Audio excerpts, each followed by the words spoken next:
প্রিয় মুক্তিকামী ছাত্র জনতা, আমরা দেখতে পাচ্ছি যে আমাদের এই অভ্যুত্থান এবং বিপ্লবের পরেই দেশে অরাজকতা, নাশকতা করছে ফ্যাসিস্ট এবং তাদের দোসররা। আমরা দেখতে পাচ্ছি যে বিভিন্ন জায়গায় এখন গোলাগুলি চলছে, মন্দিরে হামলা হচ্ছে এবং নাশকতা ও লুটপাট করছে। আমরা মনে করি আমাদের যে ছাত্র নাগরিকদের অভ্যুত্থান তাকে নস্যাৎ করার জন্যই পরিকল্পিতভাবে এই ধরনের ঘটনা ঘটানো হচ্ছে। আমরা মুক্তিকামী ছাত্র জনতাকে সজাগ এবং সতর্ক থাকতে আহ্বান জানাচ্ছি এবং আমাদের যে অন্তর্বর্তীকালীন সরকার, আমরা সেই সরকারের যে প্রস্তাবনা 24 ঘন্টার সময় নিয়েছিলাম, জরুরি পরিস্থিতি মোতাবেক আমরা এখনই তার একটি রূপরেখা ঘোষণা করছি।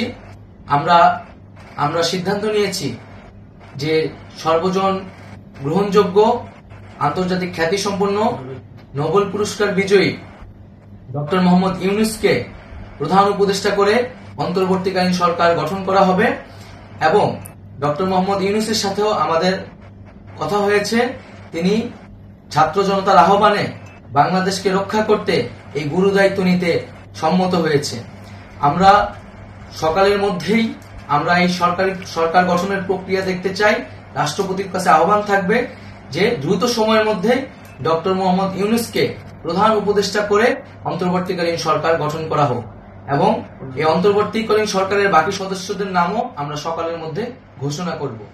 প্রিয় বন্ধুগণ, দেশে যে অরাজকতা চলছে, মানুষের জীবনের নিরাপত্তাহীনতা চলছে, সেজন্য আমরা রাষ্ট্রপতির কাছে আহ্বান জানাচ্ছি দেশে আইন শৃঙ্খলা পরিবেশ ফিরিয়ে আনার জন্য দ্রুত সময়ের মধ্যে কার্যকর ব্যবস্থা নিতে হবে এবং আইন শৃঙ্খলা বাহিনীকে সহযোগিতা করার জন্য মুক্তিকামী ছাত্র জনতাও রাজপথে থাকবে এবং অন্তর্বর্তীকালীন সরকার গঠন না হওয়া পর্যন্ত মুক্তিকামী ছাত্র জনতাকে রাজপথে থেকে তাদের যে অভ্যুত্থান, সেই অভ্যুত্থানকে রক্ষা করতে হবে।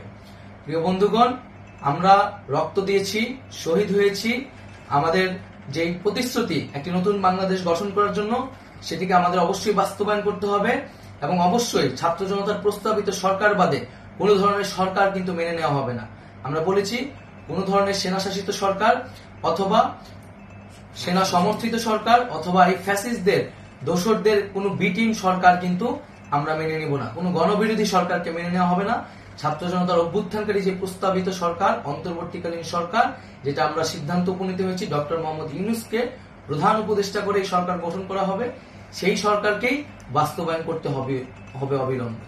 আগামীকাল সকাল থেকে সকলকে আহ্বান জানাচ্ছি রাজপথে থাকার জন্য এবং আমাদের যেই সাম্প্রদায়িক সম্প্রীতি এবং রাষ্ট্রীয় সম্পদ রক্ষা কমিটির ঘোষণা হয়েছে বৈষম্যবিরোধী ছাত্র আন্দোলনের নেতৃত্বে, সকল পাড়ায় পাড়ায়, এলাকায় এলাকায় সেই কমিটি পাহারায় থাকবে। আমাদের সংখ্যালঘু কমিউনিটিকে আমাদের রক্ষা করতে হবে, রাষ্ট্রীয় সম্পদ এবং এই দেশকে রক্ষা করতে হবে আমাদের।